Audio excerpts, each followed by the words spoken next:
কি করছো? পানিয়া খেয়া মাছ নিয়ে এলাম না। দেখি পানিয়া খেয়া মাছটা। বাহ, বেশ বড় বড় তো। হ্যাঁ, এগুলো ছাড়ানো হয়ে গেছে, মানে আশপাশ ছাড়ানো হয়ে গেছে। বাহ, এগুলো ছাড়ানো বেশ বড় বড়। মায়ের কাজ করো তো, আজকে পানিয়া খেয়া মাছের টক করো তো। মা, তুমি কি এটা জানো এই মাছকে না অনেকে আবার খয়রা মাছ বলে, মানে বিভিন্ন অঞ্চলে না বিভিন্ন মানে নাম আছে। হ্যাঁ, আর বন্ধুরা আপনারাও কমেন্ট করে জানাবেন যে এই মাছটাকে আমরা হচ্ছে পানিয়া খেয়া মাছ বলি।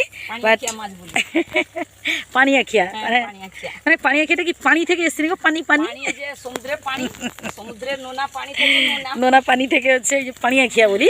যাই হোক, আমাদের গ্রামের মানুষ আমরা এটাকে এই নামেই ডাকি বা বলি।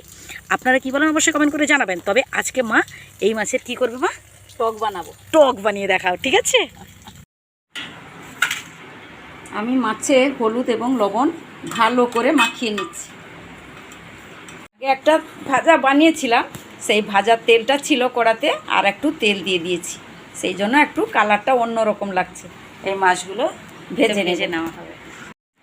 তেলটা চারপাশে মিলিয়ে দিচ্ছি, এরপর মাছগুলো দিয়ে দেব।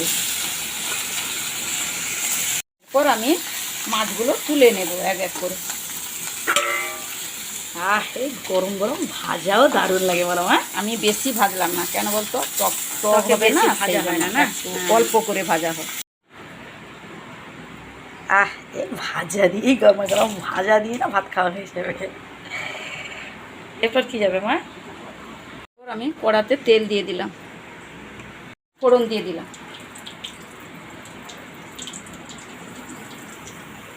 এরপর আমি 5 ফোড়ন দিয়ে দেব।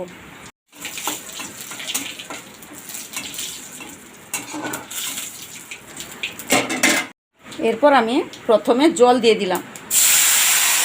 তেঁতুল নিয়েছি, বাটিতে জল নিয়েছি, ভালো করে মাখিয়ে নেব।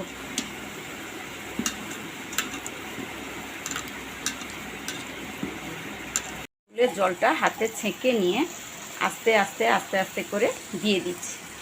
এরপর হলুদ গুঁড়া দিয়ে দেব, এরপর লবণ দিয়ে দিলাম, এরপর লঙ্কা গুঁড়া দিয়ে দিলাম। ভালো করে ফুটবে, কিছুক্ষণ ফোটার পর নামানোর কিছুক্ষণ আগে আমি মাছটা দিয়ে নামাবো। এখন ফুটুক জলটা, টকটা ভালো করে ফুটে গেছে। এরপর আমি মাছগুলো এক এক করে দিয়ে দেব।